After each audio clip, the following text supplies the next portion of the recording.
Ankleshwar Hansot road ઉપર આવેલ રંગ ઇન્ટરનેશનલ સ્કૂલ ખાતે અંકલેશ્વરના ધારાસભ્ય ઈશ્વરસિંહ પટેલની અધ્યક્ષતા હેઠળ સ્કૂલનો બીજો વાર્ષિક ઉત્સવ યોજાયો હતો.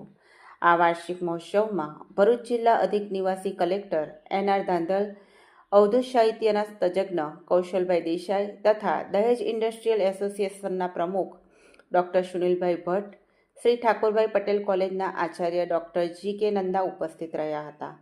આ મહોત્સવમાં શાળાના વિદ્યાર્થીઓએ ભગવાન શ્રી કૃષ્ણના જીવનના વિવિધ પાસાઓને ઉજાગર કરતી કૃષ્ણલીલા પર આધારિત વિવિધ કૃતિઓ રજૂ કરી હતી, જેમાં ભગવાન શ્રી કૃષ્ણના બાળપણની લીલાઓ, યુવાનીના સાહસી અને મહાભારતના યુદ્ધમાં તેમની ભૂમિકાનો સમાવેશ થતો હતો.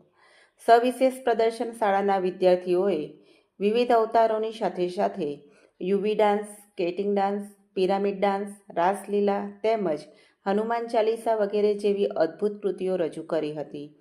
વિદ્યાર્થીઓના અદ્ભુત પ્રદર્શનથી ઉપસ્થિત સૌને મંત્રમુગ્ધ કરી દીધા હતા.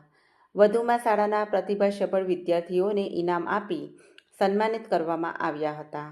આ મહોત્સવનો મુખ્ય ઉદ્દેશ વિદ્યાર્થીઓને આપણી સંસ્કૃતિ અને પરંપરાઓથી પરિચિત કરાવવાની હતી. વિદ્યાર્થીઓએ તેમના ઉત્કૃષ્ટ પ્રદર્શનથી આ ઉદ્દેશને સફળ બનાવ્યો છે. ત્યારે આ વાર્ષિક ઉત્સવમાં શાળાના શિક્ષકો, વાલીઓએ વિદ્યાર્થીઓ ઉપસ્થિત રહ્યા હતા.